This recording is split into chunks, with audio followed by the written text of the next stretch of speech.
دل کا دورہ ہارٹ اٹیک کیوں پڑتا ہے، کیوں ہوتا ہے؟ ینگر پاپولیشن ہے، اس میں اس کا جو رسک بڑھ گیا ہے، اس میں جو مین فیکٹر ہے وہ موسٹلی جو ہے وہ ہماری ان ایکٹیو لائف سٹائل ہے۔ سیکنڈلی ہماری ڈائٹ، فردر اس کو دیکھیں تو اسموکنگ اور سٹریس کو کم رکھیں۔ ایک جگہ خون کی نالی دل کی بند ہو گئی ہے جہاں سے اس کو خون کی سپلائی ہو رہی ہے، ہم نے اس کو بائی پاس کر دیا۔ ہارٹ بھی وہی ہے، اس کی ویسلز بھی اسی کی ہیں۔ اب اگر مریض اپنا لائف سٹائل نہیں بدلتا تو یا تو یہی گرافٹ بند ہو جاتے ہیں، یا پھر جہاں آگے جو خون کی نالی ایک جگہ سے بند تھی اب دوسری جگہ سے بند ہو جاتی۔ کیا آپ جانتے ہیں کہ دل کا دورہ ہارٹ اٹیک کیوں پڑتا ہے، کیوں ہوتا ہے، کیوں مریض اچانک سے گھر سے باہر نکلتے ہیں جم کرتے ہوئے یا کھانا کھانے کے بعد دل کے دورے کا شکار ہوتے ہیں اور اس کے بعد وفات پا جاتے ہیں؟ اس کے پیچھے کیا ریزنز ہیں، کیا وجوہات ہیں، آج ساری تفصیل اس ویڈیو میں جانیں گے۔ میں آپ کا میزبان طلحہ اشرف ہوں اور آج میں اس وقت گلاب دیوی ہسپتال میں موجود ہوں، جبکہ professor of cardiology professor doctor Imran Hanif Hashmi میرے ساتھ موجود ہیں، ان سے تفصیلات جانیں گے۔ سر بتائیے گا کہ ہارٹ اٹیک دن بدن بڑھتے جا رہے ہیں، شرح بڑھتی جا رہی ہے، اس کی سب سے بڑی وجہ کیا ہے، کیا وجوہات ہیں جس کی وجہ سے جوان کو بھی ہارٹ اٹیک آ رہا ہے، ہر بندے کو جو شرح بڑھتی جا رہی ہے؟ اچھا، جو دل کی ہارٹ اٹیک کی اب ریزن ہم کہہ رہے ہیں کہ نمبر آف کیسز جو دن بدن بڑھتے جا رہے ہیں، ایسی کوئی ہم پن پوائنٹ کرنا مشکل ہے کہ کوئی ایک ریزن ہوگی، ملٹیپل ریزنز ہیں اس میں۔ مینلی جو اس وقت ہم کرنٹ ایرا میں اس وقت دیکھیں تو جو ہمارے ینگر پاپولیشن ہے اس میں اس کا جو رسک بڑھ گیا ہے، اس میں جو مین فیکٹر ہے وہ موسٹلی جو ہے وہ ہماری ان ایکٹیو لائف سٹائل ہے۔ ہم لوگ سیڈنٹری لائف سٹائل ہے، زیادہ تر بیٹھے رہتے ہیں، ایکسرسائز اس طرح نہیں ہے، ورزش کرنا وہ کم ہو گیا ہے، ایک یہ بہت بڑا فیکٹر ہے۔ سیکنڈلی ہماری ڈائٹ، کہ ہم لوگ کا انٹیک کیسا ہے۔ ہم لوگ روٹین میں جو آج کل کھا رہے ہیں وہ موسٹلی تو ہمیں پتہ ہی نہیں ہوتا ہم کھا کیا رہے ہیں۔ ایکچولی اس میں جو انگریڈینٹس یوز ہو رہے ہیں، جو آئل یوز ہو رہا ہے، وہ ہمیں نہیں پتہ کیسے بن رہا ہے، اس کا اسٹینڈرڈائزیشن کیسی ہے، اس میں اس کا کیا پروسیس کیسے ہوا ہوا ہے، تو یہ ایک بہت بڑا فیکٹر ہے۔ اور اگر فردر اس کو دیکھیں تو اسموکنگ اور باقی بہت ساری ڈرگس جو آج کل جو اتنی عام ہو گئی ہیں اور وہ اوور دا کاؤنٹر اویلیبل ہیں، تو ہمارے جو ینگر پاپولیشن ہے وہ زیادہ فیشن یوز کر لیتے ہیں، پھر اس کے ایڈکٹ ہو جاتے ہیں، یہ ایک مین کاز یہ بھی ہے۔ اور سٹریس اٹ سیلف ایک کاز ہے، ہماری اس وقت پاپولیشن میں سٹریس لیول بہت زیادہ ہے، تو وہ ایک بہت بڑا کاز ہے۔ اچھا سر، دل سے ریلیٹڈ بیماریاں کون کون سی ہوتی ہیں؟ ہارٹ اٹیک تو میرا خیال ہے کہ لاسٹ سٹیج ہے یا دل کی بالکل اینڈ ہے، اس کے علاوہ دل کی کون کون سی بیماریاں ہوتی ہیں؟ دل کے ویلو کا مسئلہ ہوتا ہے، جو دل کے اندر ہوتے ہیں ہارٹ کے ویلو، اس کی بیماریاں ہوتی ہیں، جو وہ جس میں ویلو سکڑ جاتا ہے یا لیک کرنے لگ جاتا ہے، وہ بہت سارے اس کے آپ کہہ لیں کہ کی وجہ سے ہو سکتا ہے۔ جیسے کہ رومیٹک ہارٹ ڈیزیز ایک بہت کامن ہے ہمارے پاکستان میں، جسے ہم رومیٹک فیور کہتے ہیں۔ یہ گلے کی ایک انفیکشن ہوتی ہے جس کی وجہ سے وہ آرگنزم جو جراثیم ہے وہ دل کے ویلو کو انوالو کر لیتے ہیں، اور یہ تو ہم بچوں میں، مڈل ایج میں، ایڈلٹ میں سب میں ہمیں ملتی ہے، جس کی وجہ سے اس انفیکشن کے تقریباً 10 سے 15 سال بعد ہارٹ کے ویلو جو دل کے ویلو ہیں یا تنگ ہو جاتے ہیں یا لیک کر جاتے ہیں، تو یہ بہت کامن بیماری ہے ہمارے پاکستان میں۔ تو اس کو ہم ہارٹ اٹیک نہیں کہتے کیونکہ دل کے ویلو کی یہ ایک علیحدہ بیماری ہے۔ اس کے علاوہ جو ہے دل کے پٹھوں کی بیماری ہوتی ہے، جس میں دل کے پٹھے جو ہیں وہ ویک ہو جاتے ہیں، جسے ہم کارڈیومایوپیتھی کہتے ہیں، ہارٹ بڑا ہو جاتا ہے، ڈائلیٹ کر جاتا ہے، اس کے بہت سارے ریزن ہیں جس کی وجہ سے وہ ہو سکتی ہے۔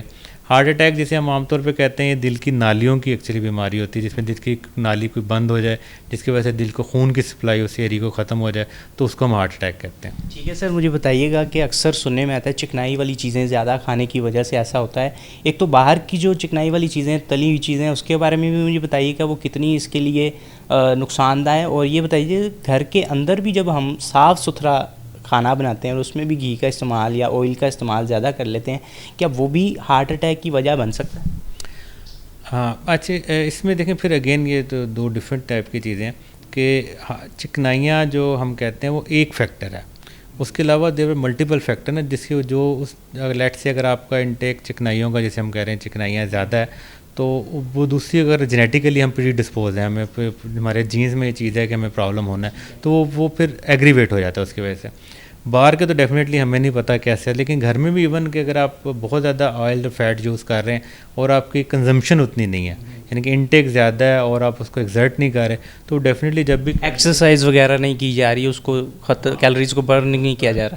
اچھا سر، مجھے یہ بتائیے گا کہ جو آج کل فاسٹ فوڈ کا فیشن بڑا زیادہ ہے، تو اس میں چیز کا استعمال ہوتا ہے اور بھی کافی ایسی مایونیز اور ڈفرینٹ چیزیں ہوتی ہیں. کیا کیونکہ وہ دیکھنے میں تو بالکل صاف ستھرا بنا ہوتا ہے, آپ بڑے ریسٹورینٹس میں جاتے ہیں اور کھاتے پیتے ہیں تو صفائی کا بھی خیال ہوتا ہے, لیکن کیا وہ بھی جو دل کی بیماریاں ہیں یا اس کو لیڈ کر سکتی ہے اگر زیادہ مقدار میں استعمال کیا جائے؟ ڈیفینیٹلی دیکھیں فیٹ تو جب ہم فیٹ کی بات کر رہے ہیں تو کسی بھی اس میں ہوں گے تو وہ تو چاہے وہ اچھی جگہ بنے ہیں بری جگہ بنے ہیں وٹ ایور, لیکن فیٹ کا کانٹینٹ تو ہے نا. جب بھی فیٹ کسی بھی طرح کے وہ اگر ہماری باڈی کی ریکوائرمنٹ سے زیادہ ہیں تو وہ ڈیفینیٹلی وہ پرابلم کریں گے. اور سیکنڈلی صرف یہ اس میں فیٹ سے صرف فیٹ کو ہم کولیسٹرول اور اس کو نہیں کرتے, اس سے ڈائبٹیز کا رسک بھی بڑھ جاتا ہے. ڈائبٹیز بھی ڈیفینیٹلی فاسٹ فوڈ سے زیادہ اس میں انسیڈنس بڑھتا ہے, اس میں کاربوہائیڈریٹس بہت زیادہ ہوتے ہیں جو کہ ڈائبٹیز کرتے ہیں. اور ڈائبٹیز اٹ سیلف ایک علیحدہ ایک انڈیپینڈنٹ فیکٹر ہے ہارٹ اٹیک اور ہارٹ کی ڈیزیز کا. صرف ڈائبٹیز ہی اور کچھ بھی نہیں ہے تو لون آپ کا رسک ہارٹ اٹیک کا بڑھ جاتا ہے. ٹھیک ہے سر. اچھا مجھے یہ بتائیے گا کہ ہارٹ اٹیک سے یا دل کی بیماریوں سے بچنے کے لیے کیا آپ سجیشن دیں گے, کیا پیغام دینا چاہیں گے؟ دیکھیں بچنے کے لیے سب سے پہلے تو ہمیں اپنی ایکٹیویٹی کو بڑھانا پڑے گا. ہمیں ڈیفینیٹلی ڈیلی ایکسرسائز کرنی چاہیے. جو ہم اسٹینڈرڈ ایک کہتے ہیں کہ ایک نارمل بندے کو at least 5 days a week half an hour آدھا گھنٹہ تیز چلنا چاہیے. اس کے علاوہ آپ اگر سوئمنگ کرنا چاہتے ہیں جاگنگ کرنا چاہتے ہیں وہ سب ٹھیک ہے, لیکن ایٹ لیسٹ آدھا گھنٹہ تیز واک جو ہے وہ ایک عام بندے کو روزانہ کرنی چاہیے. اور اس کے علاوہ ہم جو کھانے پینے میں جیسے ہم نے پہلے بات کر لی احتیاط جو ہے وہ روٹین کی کریں اور اسموکنگ کو اوائڈ کریں اور اسٹریس کو کم رکھیں. اسٹریس کے ہم چاہے اس کے لیے ہمیں وہ جب ہم واک کرتے ہیں اپنا انوائرمنٹ چینج کرتے ہیں اس سے ڈیفینیٹلی اسٹریس لیول کم ہوتا ہے, تو ہم اسٹریس کو اوائڈ کریں گے تو چیزیں کم ہو سکتی ہیں. ٹھیک ہے جی, بالکل آپ نے سنا ہے کہ اپنے کھانے پینے کا خیال رکھنا ہے, چکنائی اور دوسری چیزوں سے بچنا ہے. اس کے بعد جو آپ کی ایکسرسائز ہے واک ہے اس کو اپنا معمول بنایا جائے, سگریٹ نوشی اور ایسی جو کچھ ایسی چیزیں ہیں اس سے بھی روکا جائے, اور ڈپریشن سٹریس جو ہے اس کو کم سے کم کیا جائے. اسی کے ساتھ اگر آپ جاننا چاہتے ہیں کہ اگر ہارٹ اٹیک ہو گیا یا دل کی بیماریاں ہو چکی ہیں تو اس کے بعد کون سے آپریٹ ہوتے ہیں یا سرجری کس طرح کی ہوتی ہے, تو ہمارے ساتھ بنے رہیے, ابھی وہ بھی دکھاتے ہیں. چلیے میرے ساتھ پروفیسر ڈاکٹر حامد حسن میرے ساتھ موجود ہیں. سرجری کیسے کی جاتی ہے, سرجری کے بعد احتیاطی تدابیر کیا ہوتی ہیں, کتنی قسم کی سرجریز ہوتی ہیں, ہارٹ سے ریلیٹڈ ہارٹ اٹیک ہونے کے بعد کیا ہوتا ہے, وہ ساری تفصیلات ان سے جانتے ہیں. سر بتائیے گا کہ ہارٹ اٹیک کے بعد یا ہارٹ اٹیک سے منسلک دل کی کس قسم کی جو سرجریاں ہیں کتنی قسم کی ہوتی ہیں؟ ہارٹ اٹیک سے ریلیٹڈ تو ہارٹ کے جو ہم عام طور پہ سنتے ہیں کہ بائی پاس سرجری کی جاتی ہے, لیکن ویسے دل کی بیماریوں کو آپریشن کے حساب سے ہم چند بڑے گروپس میں تقسیم کر سکتے ہیں. جیسے ایک تو وہ بیماریاں ہیں جو پیدائشی طور پہ بچوں کو ہوتی ہیں, وہ پیدائشی طور پہ مرض لے کے دنیا میں آتے ہیں, اس وقت ان کا پیدائشی امراض قلب کے لیے آپریشن کیا جاتا ہے, اسے ہم کہتے ہیں کنجینیٹل ہارٹ ڈیزیز. دوسرا جب بڑا ہوتا ہے تو ذرا چانسز ہوتے ہیں, ہمارے ہاں رومیٹک ایکٹیویٹی انفیکشن کی ایکٹیویٹی بہت زیادہ ہے, تو اس میں رومیٹک ہارٹ ویلو ڈیزیز ہو جاتی ہے کہ ہارٹ کے جو ویلو ہیں وہ خراب ہو جاتے ہیں, ان کو ہمیں ریپیئر بھی کرنا ہوتا ہے, کھولنا بھی ہوتا ہے, اور سم ٹائم ہم ان کو ریپلیس کرتے ہیں, مصنوعی ویلو اندر لگا دیتے ہیں. تیسری بڑی جو ہے وہ انجائنا یا ہارٹ جو دل کے اسکیمک ہارٹ ڈیزیز ہے جس میں خون کی سپلائی کم ہو جاتی ہے, اس کے لیے آپریشن کیے جاتے ہیں جو ہم عام طور پہ سنتے ہیں کہ جسے ہم بائی پاس آپریشنز کہتے ہیں. یہ تین قسم کی مین سرجریز ہیں جو دل کے امراض میں ہم کرتے ہیں. اس میں بہت سارا لوڈ ہمارے کارڈیالوجسٹ بھائی ہیں وہ اس میں علاج کرتے ہیں, لیکن جہاں پہ وہاں مسئلہ حل نہیں ہوتا پھر ہمیں سرجری کی طرف جانا پڑتا ہے. تو اس میں مریض کو ہم آپریشن کے بعد جن کا بائی پاس خاص طور پہ کرتے ہیں اس کی ایک وجہ ہوتی ہے بیماری کی, مریض کا طرز رہائش ٹھیک نہیں ہوتا, لائف سٹائل اچھا نہیں ہوتا, انیکٹیو ہوتا ہے, اس کی خوراک ٹھیک نہیں ہوتی, اوبیسٹی ہوتی ہے, شوگر ڈائگنوز کنٹرول نہیں ہوتی, رسک فیکٹرز ہوتے ہیں. اب جب ہم اس کو بائی پاس کا وہ لگا دیتے ہیں, گرافٹ لگا دیتے ہیں, اب ان سے ہم یہ توقع کرتے ہیں کہ اس میں سے اب کچھ بھی اس نے نہیں کرنا. جی میں وہی پوچھنا چاہ رہا تھا کہ آفٹر ایفیکٹس اس کے کیا ہوتے ہیں, یا پھر اس میں کون کون سی غلطیاں یا ڈاکٹر کی طرف سے یا پیشنٹ کی طرف سے کی جاتی ہیں جس کی وجہ سے کئی بار سننے کو ملتا ہے ایک دل کا جو کہ دورہ پڑا, ہارٹ اٹیک ہوا, پھر دوسرا تیسرا, اس کی کیا وجوہات؟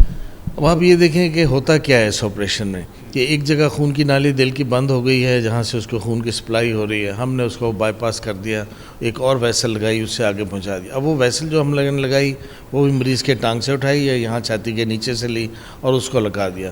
ہارٹ بھی وہی ہے, اس کی ویسلز بھی اسی کی ہیں, صرف ہم نے بائی پاس کو کور کیا. اب اگر مریض اپنا لائف سٹائل نہیں بدلتا تو یا تو یہی گرافٹ بند ہو جاتے ہیں, یا پھر جہاں آگے جو خون کی نالی ایک جگہ سے بند تھی اب دوسری جگہ سے بند ہو جاتی, کیونکہ اس کی اپنی خون کی نالیوں کے ذریعے خون دل کو ملنا ہے. اگر وہ آگے کہیں نالی بند ہو جائے گی تو پھر اس کو دوبارہ اب ہمیں آپریشن تھیٹر میں یا جو پلاسٹک کی طرف لے جانا پڑے گا. تو ہمارے لوگ جو غلطی کرتے ہیں وہ غلطی یہ کرتے ہیں کہ ان چیزوں کا خیال نہیں کرتے, اپنا لائف سٹائل چینج نہیں کرتے, چلتے پھرتے نہیں ہیں, ایکسرسائز نہیں کرتے, خوراک کا خیال نہیں رکھتے, وزن کم نہیں رکھتے, اسموکنگ دوبارہ شروع کر دیتے ہیں. یہ بہت کامنلی ہے جب ہم اپنے مریضوں کو دیکھتے ہیں. ہمارا ڈاکٹر کا کیا کام ہے, اس کا کام یہ ہے کہ فالو اپ میں اس کے جو کولیسٹرول لیولز ہیں, جو ہم پورا کولیسٹرول جو لیپڈ پروفائل ہے اس کو کنٹرول میں رکھیں. مریض کو یہ بتائیں کہ اس نے کچھ دوائیاں ہیں جو کھانی ہیں, وہ کھائے گا تو ہارٹ اٹیک سے کے چانسز کم ہو جائیں گے. اور تیسرا اس کو یہ بتانا ہے کہ وہ اپنے جو لائف سٹائل ہے اس کو ٹوٹل طور پہ چینج کرے. اگر وہ چینج نہیں کرے گا تو دوبارہ بیماری سے بچنا ممکن نہیں ہوگا. اچھا سر, آپ مجھے اپنے بارے میں بتائیے گا کہ ابھی تک آپ اپنی جرنی کے اندر کتنی سرجریز کر چکے ہیں اور یہ ایکسپیرینس کیسا تھا, اور یہ مجھے بتائیے گا کہ کوئی ایسا انوکھا کیس آیا ہو جو آپ کو یاد رہ گیا ہو. کیس تو بیٹا ہر کیس ہی جو ہے نا وہ ایک داستان ہوتا ہے. تو ایسے لوگ ہمیں ملتے ہیں 20-30 سال کے بعد, خاص طور پہ جن کو جوانی میں ویلو ریپلیس کیا تھا کہ ان کے ہارٹ یہاں تک پہنچ گئے, وہ بیماری سے بہت ڈرتے تھے, کیونکہ ہم نے تو تب کام شروع کیا تھا جب ابھی کارڈک سرجری اتنی زیادہ ڈیولپڈ نہیں تھی. تو بڑے ہم مریض کو منا کے آپریشن تھیٹر میں لے جاتے تھے کہ اس کے بغیر آپ کا چارہ نہیں ہے, اور وہ تبھی کراتا تھا جب اسے خود نظر آ جاتا تھا کہ اب اس کے بغیر چارہ نہیں ہے. تو جو 15 سال 20 سال کے بعد جب وہ لوگ ملتے ہیں تو ان کی آنکھوں میں آنسو ہوتے ہیں. بلکہ ایک مریض مجھے یاد ہے کہ اس نے کہا کہ ڈاکٹر صاحب اگر میں نہ کراتا تو یہ میرا بچہ یتیم ہوتا.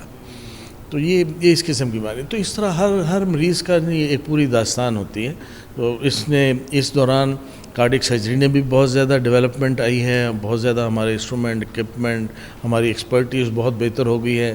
ہمارے جو ڈسپوزیبلز ہیں وہ پہلے سے بہت زیادہ امپروو کر گئے ہیں.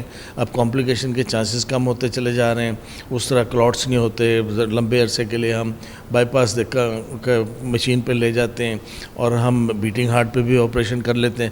بہت چیزیں پہلے سے امپروو کر گئی ہیں.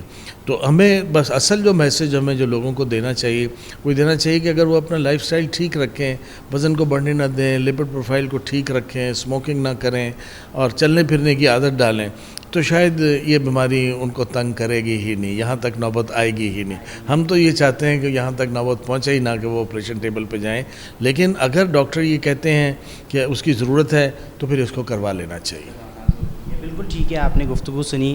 پروفیسر ڈاکٹر حامد حسن جو کہ گلاب دیوی میں اس وقت MS کے فرائض سر انجام دے رہے ہیں, ان کی جانب سے بھی مکمل تفصیلات بتائی گئی ہیں. اب آپ کو اس سٹوری کے بعد معلوم ہونا چاہیے کہ دل کی بیماری کتنی خطرناک ہے, اور اس سے بچنے کے لیے احتیاطی تدابیر علاج سے بہت زیادہ بہتر ہیں. اپنے میزبان طلحہ اشرف کو اجازت دیں. اللہ حافظ.